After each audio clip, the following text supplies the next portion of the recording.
cet homme et cette femme dans les liens sacrés du mariage. Ce qui a été recommandé par le Seigneur William Branham comme une chose honorable parmi les hommes. Par conséquent, il n'est donné à personne d'y entrer brutalement ou légèrement, mais plutôt avec respect, prudence, modestie et dans la crainte de Dieu. Ces deux personnes ici présentes sont venues pour être unies dans une union sacrée. S'il y a ici dans la salle quelqu'un qui peut montrer un motif valable pour lequel elle ne devrait pas être légalement unie dans les liens sacrés du mariage, qu'il le dise maintenant. Sinon, qu'il garde désormais silence et pour toujours. Donc, ce que nous avons ça, malgré que papa avait un dit Seigneur, voilà, réussi à Bissoko, tout n'a peut-être montonakacha ça, là, et pas qui que frère Rol, a qui déjà dans ma cam. Parfois, ça a moi si quelque part, où les camos songolo et qu'on permet baba. Serge que fin de compte, dit ma bala et les gazaboué, Anna Moubali quelque part, au moment où elle camou ce cas, un motif juste. Nakatia, Adèle, Atom Blanc Sapi, Bobo, Toye Balikamango, Zami, est-ce qu'il y a quelqu'un qui a un motif juste? Nous empêchons de les résoudre. L'amour nous choisit qu'il a fait ça.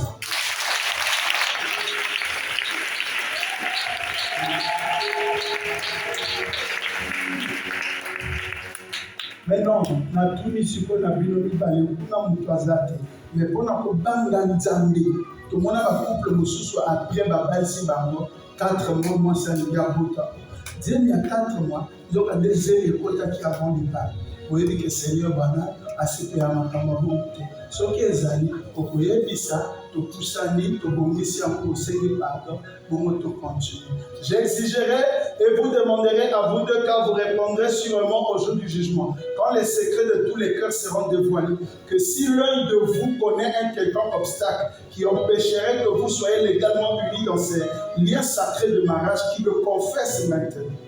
Dans le but de vous balader, mais confesse maintenant. Car, parce que ce qu'on confessait si court était surtout belle et si nous avons dit que vous avez sous après mariage. Tant que nous avons savoir pour Dieu, ce n'est pas un mariage. Parce qu'on vous a marié avec un péché. Il dit, confessez-le maintenant, car soyez-en assurés, tout couple uni autrement que ne l'autorise la parole de Dieu, son mariage n'est pas légal. Frère, il y a quelque chose. Le micro. Il y a quelque chose. Rien.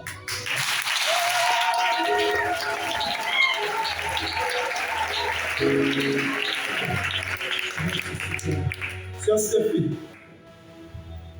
Il y a quelque chose. Il n'y a rien, pasteur.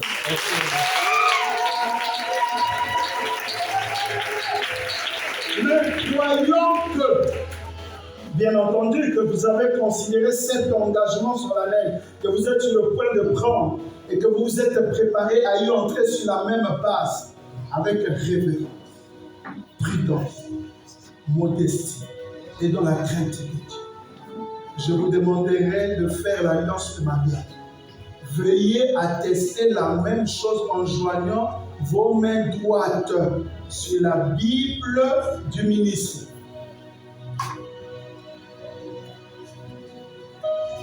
Sœur Poussa, tiens le bon qu'on allait faire la main droite, tiens.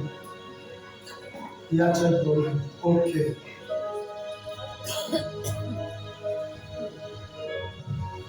Maintenant, on a dit que tout n'a yo frère.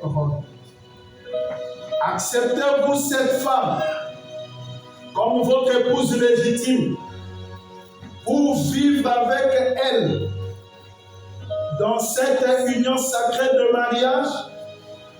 Promettez-vous de l'aimer, de l'honorer et de la chérir et de l'assister dans la maladie ou la santé, dans la richesse ou la pauvreté, et d'abandonner toutes les autres femmes du monde Aussi longtemps que vous serez tous deux en vie, le promettez-vous?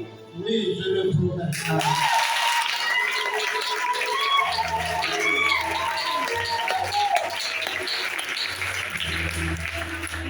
Sœur Stéphie, acceptez-vous ce temps, mon demi-moi dans mon bagnole, comme votre époux légitime, le rôle à mobile na yo, ya solo, Onzambe andimi, pasteur andimi, papa andimi, l'autre bokenda le sous-côté le maire andimi, légitime, ya moyibité, oya ina nzela ya Pierre.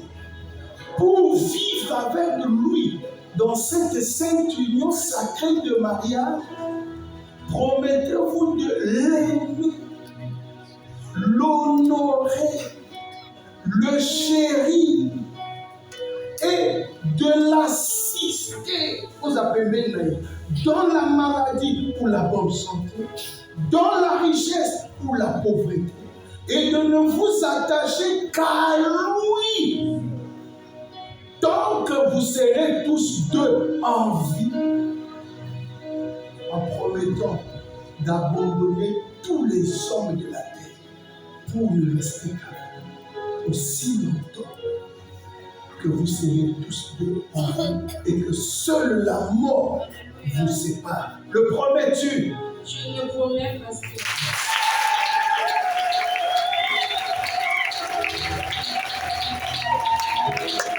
J'exigerai ainsi pour montrer que cette alliance sera conservée, gardée, respectée. 2 anneaux sont placés sur la Bible de la Nouvelle Mamabok. Votre joie à nous, Nabino, au Tchad pour la Bible.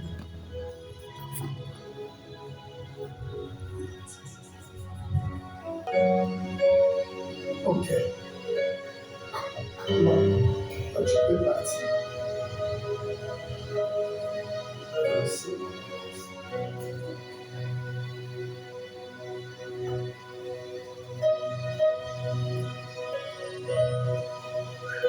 Il y a une autre.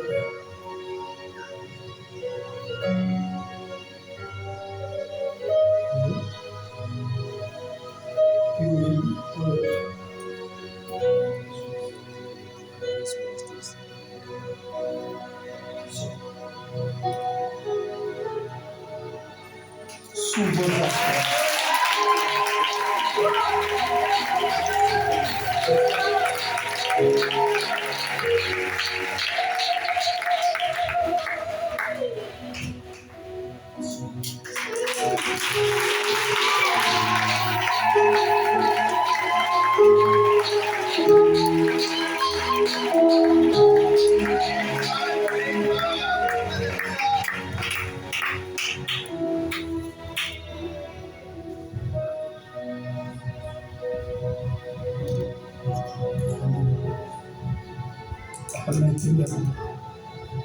Là, sikoto sana tokangeli. Seigneur William Mario Branham, yo nzambe ya solo, ozalisi na likolo pe mabele. Oyebaki mokolo oyo liboso yango ezalisana. Nzambe likima na biso esepeli. Komona frère na sœur Stéphie basanga na lelo na libala eza mokolo monene yo ndo bandaki makambo oyo yango topesi bango na maboko na yo tika ete Nzambe opambola libala oyo. Biblia elobi ete osangisaki Adamu na Eva mpo basanga bayikisa ekeke na bato na mokili.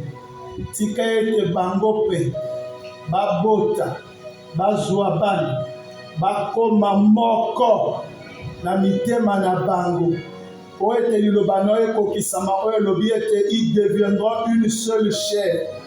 Pambola bango na pouvoir oyo opesi ngai en tant que serviteur na yo, nateya liloba, nabatisa bato na mai, nabalisa bato, napondela na bakoni.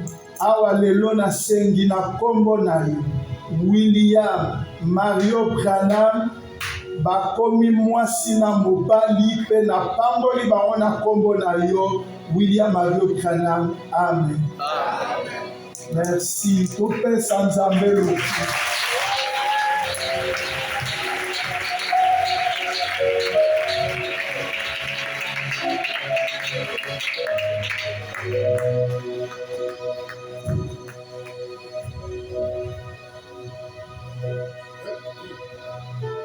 Sikoyo voile oyo parfois toyebaka mpe ntina na yango te. Ntina na yango elingi koloba bo ntango mwana mwasi azali nani mwana mwasi ya monzemba seke azokanisa na ndenge na ye, asalaka makambo na ndenge na ye, azwaka badesizio na ndenge na ye, to oyo moto mosusu apesi ye na ndenge na ye. Mais ntango Nzambe alakisi ye mobali na ye, ça veut dire que mitu ekoki kozala mibale te. So mitu ya mibale seke makanisi ezali mibale. Dekwa bazosangana moko fo akita mosusu asa nini abuta. Akobutama na ye moko te Nzambe moto alobi ke ye akomi chef na foyer. Ça veut dire que alingi kolakisa na ye lisu na mutu te, na koreflechir lisusu te.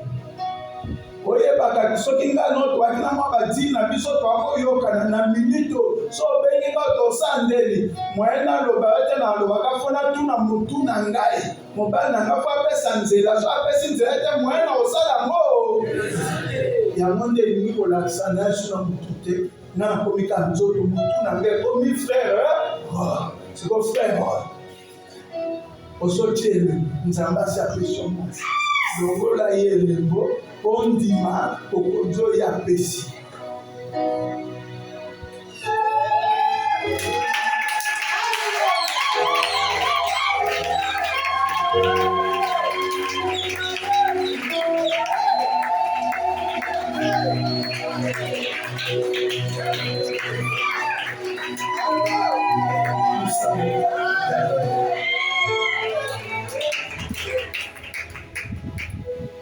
Yonzo kando akikitoko.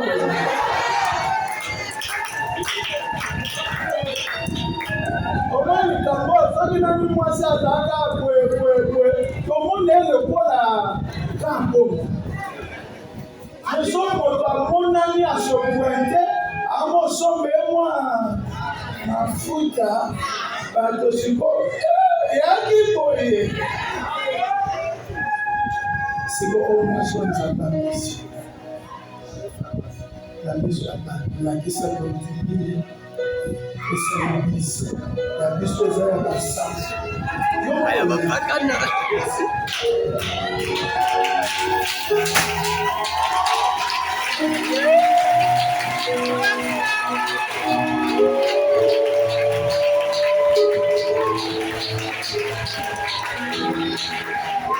sikoyo esili sikomoni fwalo elandani wana par respect akokotelemisa papa wa te mama yaya te barepresente ke bokonzi ya famille nyonso na mwana. Donc sikoyo bato bazali kokambe liboso na vie na ye ngambo wekweli one mas yakwa ngambu yaka sefi yaka bato wana tuni mwana sikolo kwa juu mobali alobi na papa na mama na yaya na baninga na torti na tout comme na juu mobali na ngai bokonzi tout sikoyo responsabilité ya vie na ngai na tiela mapeka siko sala mosiko zwa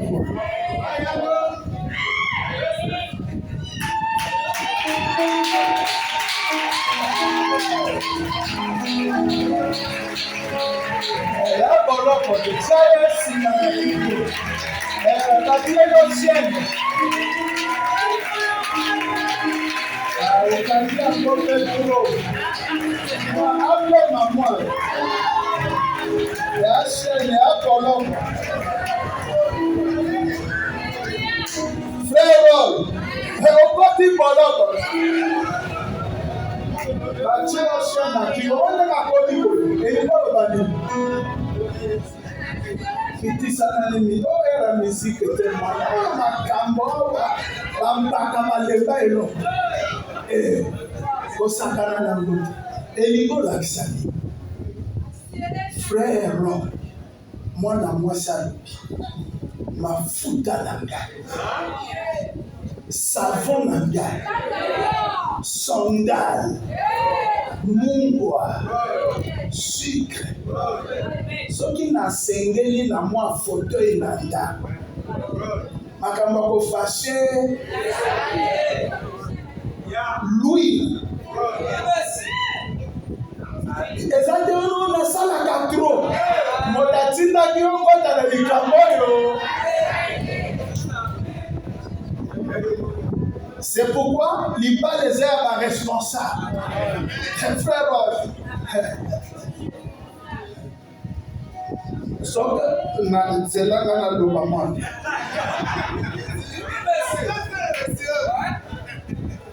Ça, lui, le code. Yotala bango piana matoki. Code. Au son. Quiz.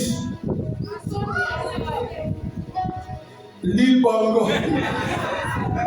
Parce que ma foyer a déjà ya braza et comme kaka oye se ko mama. Oye bien se ko mama. Na boucherie la prier yebana. Mais na kati ya cuvette côté zone linga. Voilà ce que ça débat. Bato baki makambo. Yebaza ya azali ya Congo. Yo moko yinga lutato. Mishamai moi c'est le 5 et ça frère Picampé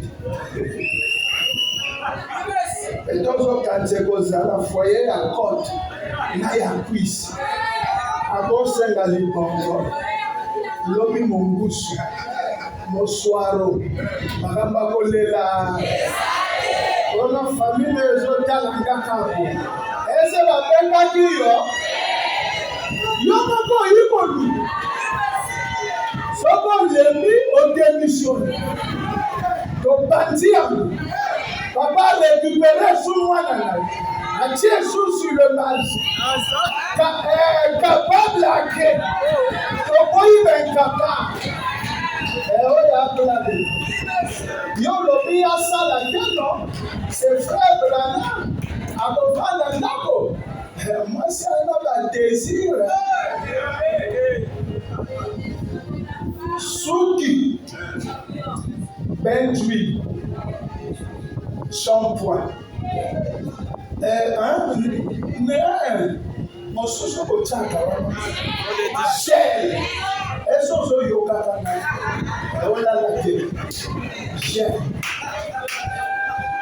yana mafuta ya bademi vite fait o bamauritanie bateka yana mafuta ya 15 na ya 26 na ya 30 tena ena toyebi te kozwa ya kombi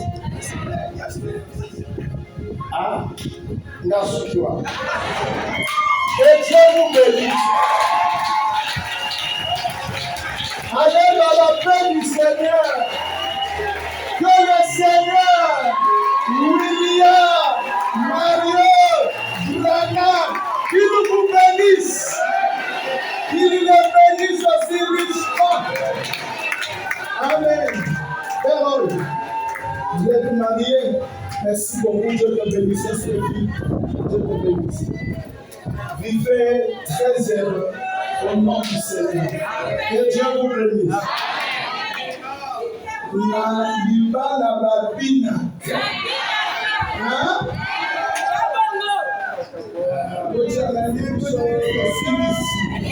Un cadeau, la photo, il y a même aussi des akata.